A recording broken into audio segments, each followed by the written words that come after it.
Di video kali ini saya akan membahas soal polemik program naturalisasi yang memanas kembali beberapa hari belakangan ini. Menurut saya, polemik ini sangat-sangat mengganggu dan harus segera disudahi. Tapi tunggu teman-teman, sebelum saya bahas lebih lanjut, ada baiknya buat kalian yang baru bergabung, perkenalkan saya Latifianto, tuan rumah dari channel Latifianto, sebuah channel khusus yang akan membahas tentang dunia sepak bola, utamanya Timnas Indonesia. Jadi segala hal yang berkaitan dengan Timnas Indonesia akan selalu saya bahas di channel ini. Jadi buat kalian yang berkenan, silahkan di-subscribe dan jangan lupa klik tombol like-nya.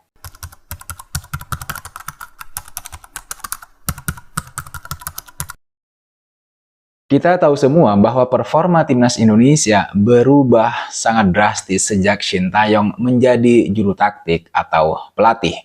Ditambah banyaknya pemain keturunan yang memperkuat skuad Garuda, skuad Merah Putih, kini semua lawan harus ekstra waspada karena Timnas Indonesia benar-benar telah menunjukkan level yang lain, level yang berbeda, terutama saat memulai putaran ketiga kualifikasi Piala Dunia 2026 dengan berhasil menahan dua tim raksasa Asia dan langganan Piala Dunia, yaitu Arab Saudi dan kemudian Australia. Artinya sudah dua kali Timnas Indonesia bisa menahan imbang dua tim yang di atas kertas punya level mentas di Piala Dunia. Bukan hanya punya level ya, artinya dua tim ini itu memang sudah levelnya di Piala Dunia. Maka inilah sebenarnya yang ditakuti oleh pelatih-pelatih lain termasuk Cina hingga terutama Arab Saudi yang di pertemuan pertama dipaksa harus bermain imbang di kandangnya sendiri. Performa api dan hasil positif yang diraih oleh Timnas Indonesia sejak kedatangan Shin Tae-yong ini kemudian membuat sepak bola Indonesia menjadi sorotan internasional. Bahkan pelatih kelas dunia seperti Roberto Mancini secara tersirat mengungkapkan jika pertandingan menghadapi Timnas Indonesia dinilai lebih jauh lebih penting dibandingkan saat melawan Bahrain dan Cina. Buktinya saat melawan Cina, Arab Saudi mampu menang dengan skor 2-1. Sementara saat menghadapi Indonesia, Arab Saudi tidak berhasil meraih poin penuh bahkan di kandangnya sendiri.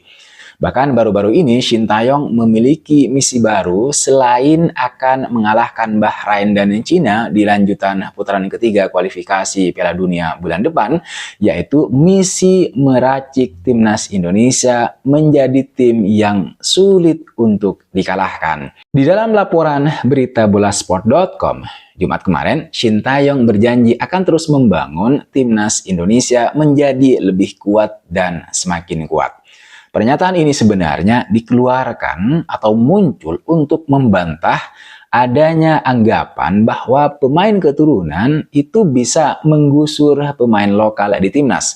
Pelatih Shin Tae-yong sebenarnya saat ini cukup objektif gitu ya dalam menentukan pemain yang akan bergabung dengan skuad Garuda. Itu dia lakukan untuk membuat timnas Indonesia semakin meningkat performanya dan sekali lagi menjadi tim yang sulit dikalahkan. Nah, untuk mencapai tahap tersebut teman-teman, maka menurut Shin Tae-yong kolaborasi menjadi kunci utama selain juga kepercayaan pemain kepada pelatihnya sendiri. Sekali lagi, pernyataan ini muncul setelah kembali memanasnya polemik naturalisasi yang digembar-gemborkan oleh beberapa orang yang sebenarnya ingin merongrong kekuatan Timnas Indonesia, merongrong prestasi Timnas Indonesia yang sudah dicapai saat ini.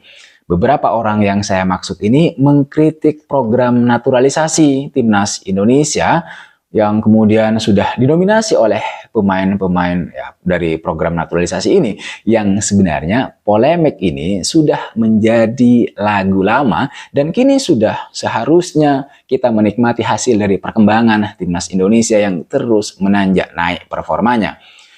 Yang harus kita lakukan sekarang itu adalah bukan lagi memperdebatkan siapa yang bermain untuk siapa, siapa yang tersisih. Misalnya kasihan pemain lokal karena kalah bersaing dan seterusnya. Bukan. Yang harus kita lakukan hari ini adalah menyatukan dukungan, menyatukan doa agar timnas Indonesia terus melaju di putaran ketiga kualifikasi Piala Dunia 2026 agar nanti bisa lolos ke putaran final. Itu yang harus kita lakukan. Karena kalau kita melihat performa timnas Indonesia sejauh ini dan misi Sintayong yang mau menjadikan timnas Indonesia sebagai tim yang sulit untuk dikalahkan, maka sejauh ini sebenarnya secara permainan timnas Indonesia itu sudah layak untuk kemudian bermain di Piala Dunia. Ini pendapat saya. Akan tetapi terlepas dari level permainan timnas Indonesia yang sudah menurut saya mendunia, menjadi sorotan dunia bahkan, keganasan timnas Indonesia bukan hanya bisa menahan imbang tim-tim dengan level tinggi atau level atas di Asia, bahkan mungkin permainannya udah level dunia, tapi juga memaksa beberapa pelatih harus mundur atau dipecat dari jabatannya karena tidak mampu mengatasi tim sekelas Indonesia yang ranking FIFA-nya masih bertengger di urutan 129. Oleh karena itu, jika melihat ke belakang, keganasan Sintayong dalam meracik strategi timnas Indonesia ini sudah membuat 5 pelatih kenamaan atau terkenal harus dipecat atau mundur dari jabatannya. Yang pertama dan yang kemudian terbaru ada nama Graham Arnold. Hanya beberapa hari saja sejak Australia ditahan imbang timnas Indonesia dengan skor 0-0, pelatih Graham Arnold harus mundur dari jabatannya. Graham Arnold mundur setelah 6 tahun menangani The Socceroos, tepatnya sejak tahun 2018. Dia pernah membawa Australia ke babak 16 besar Piala Dunia 2022 di Qatar dan seharusnya terikat kontrak hingga Piala Dunia 2026. Kata Graham Arnold, memimpin Socceroos telah menjadi puncak karir dia dan merupakan suatu kehormatan sejati. Dia sangat bangga dengan pencapaian timnas Australia, mulai dari memecahkan rekor hingga membina talenta baru dan mencetak sejarah di panggung global. Tetapi kemudian teman-teman, sayangnya setelah mempertimbangkan beberapa hal dan dengan cermat, dia kemudian memilih untuk mundur dari jabatannya sebagai pelatih Australia dan mengatakan sudah saatnya bagi kepemimpinan baru untuk membimbing timnas Australia ke depan. Pernyataan ini Graham Arnold sampaikan saat pengunduran dirinya. Dia mengundurkan diri karena Australia yang dilatihnya itu tidak mampu meraih poin penuh di 2 laga awal putaran ketiga. Yang seharusnya di atas kertas menjadi laga yang mudah karena kedua tim yang dihadapi adalah tim-tim dengan peringkat FIFA rendah. Termasuk utamanya timnas Indonesia yang saat menahan imbang Australia di Gelora Bung Karno itu masih bertengger di peringkat 132. Kemudian yang kedua ada nama pelatih Tatsuma Yoshida yang juga memilih meninggalkan tanggung jawabnya sebagai pelatih Singapura setelah tersingkir di Piala AFF tahun 2020. Ketika itu Singapura hanya mencapai semifinal karena disingkirkan timnas Indonesia dengan agregat 3-5. Sebenarnya kabar mundurnya Tatsuma Yoshida dari kursi pelatih timnas Singapura ini cukup mengejutkan. Walaupun mendapat banyak kritik atas performa Singapura pada fase grup saat itu, nyatanya Tatsuma Yoshida itu mampu membawa timnas Singapura itu melaju ke semifinal. Tapi pada akhirnya dia memilih untuk mengundurkan diri karena tidak mampu membawa tim yang dilatihnya, yaitu Singapura, ke babak final. Dan itu berakhir di tangan timnas Indonesia. Asuhan siapa lagi kalau bukan Sintayong. Yang berikutnya itu ada nama Tan Cheng Ho, pelatih timnas Malaysia. Tan Cheng Ho juga mundur dari posisi pelatih timnas Malaysia di tahun 2021. Sama seperti Yoshida, Tan Cheng Ho memainkan laga terakhirnya sebagai pelatih Malaysia dalam duel melawan timnas Indonesia. Hasilnya pun sama, yaitu kalah. Malaysia kalah dengan skor 1-4 dari timnas Indonesia pada laga terakhir grup B Piala AFF tahun 2020. Hasil minor tersebut sekaligus menandai kegagalan Malaysia di Piala AFF tahun 2020. Sebab kekalahan itu kemudian membuat Malaysia gagal lolos ke semifinal. Padahal mereka berstatus sebagai salah satu tim unggulan.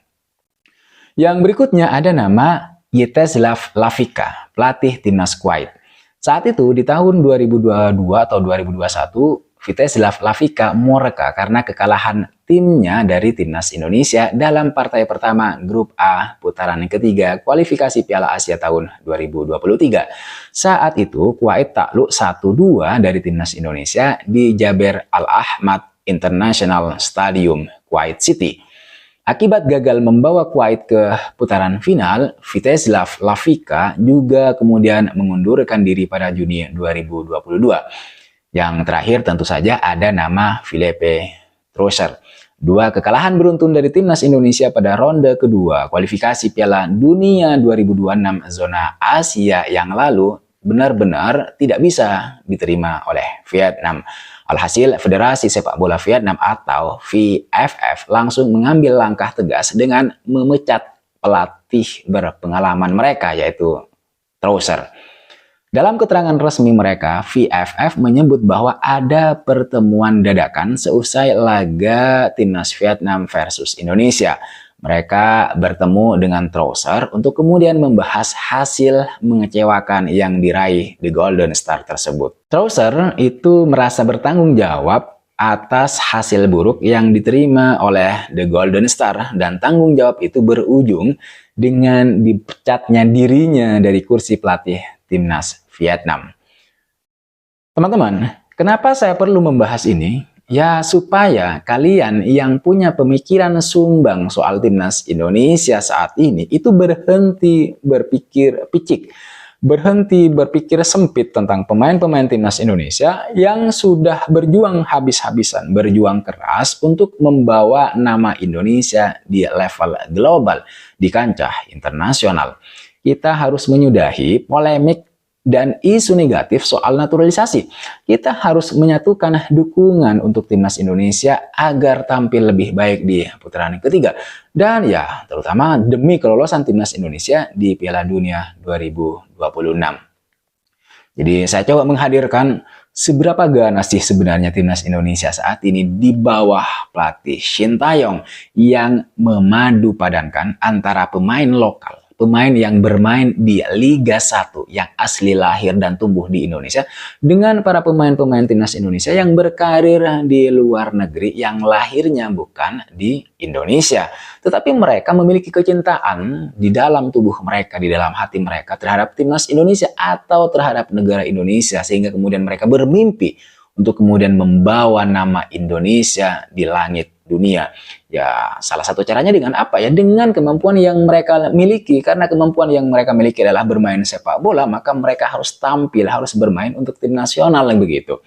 Maka kemudian menjadi wajar jika kemudian anak-anak Indonesia yang di dalam tubuh mereka mengalir darah Indonesia kemudian terpanggil untuk kemudian pulang gitu ya, membela negaranya di kancah internasional. Dan saya kira itu sah-sah saja gitu. Ya sudahlah, nggak usah diperpanjang lagi, nggak usah dipanas-panasi lagi untuk kemudian menghidupkan kembali polemik yang sebenarnya sudah menjadi lagu lama, polemik yang sudah usang soal naturalisasi ini. Karena mereka bukan ya, memang jalurnya naturalisasi, tetapi mereka itu adalah anak-anak Indonesia yang di dalam tubuh mereka mengalir juga darah Indonesia. Saya kira bagi yang tidak setuju atau mau merongrong prestasi timnas Indonesia saat ini, carilah profesi yang lain begitu, ya apa gitu. Walaupun misalnya mau merongrong timnas Indonesia, janganlah gitu ya, jangan melalui jalur itu untuk kemudian mengangkat nama dirinya, untuk membranding dirinya, karena mereka ini, beberapa orang ini akan berhadapan dengan seluruh pecinta timnas Indonesia yang ada di Indonesia maupun yang ada di luar negeri. Tetap maju tak gentar untuk timnas Indonesia. Ini ke depan, di bulan depan, bulan Oktober nanti akan menghadapi Cina dan Bahrain. Jadi harus tetap semangat, tidak boleh terganggu fokusnya dengan pemikiran-pemikiran sumbang, suara-suara sumbang soal dominasi, naturalisasi atau pemain lokal dan sejenisnya. Saya kira itu yang bisa saya sampaikan, yang bisa saya bahas di video kali ini. Terima kasih buat teman-teman yang sudah menonton video ini sampai selesai, yang masih setia menonton channel saya ini. Terima kasih. Dan buat kalian yang sudah subscribe, memberikan kritik, saran, dan masukannya, sekali lagi saya juga ucapkan banyak terima kasih. Jangan lupa like, comment, dan subscribe. I'll see you on the next video.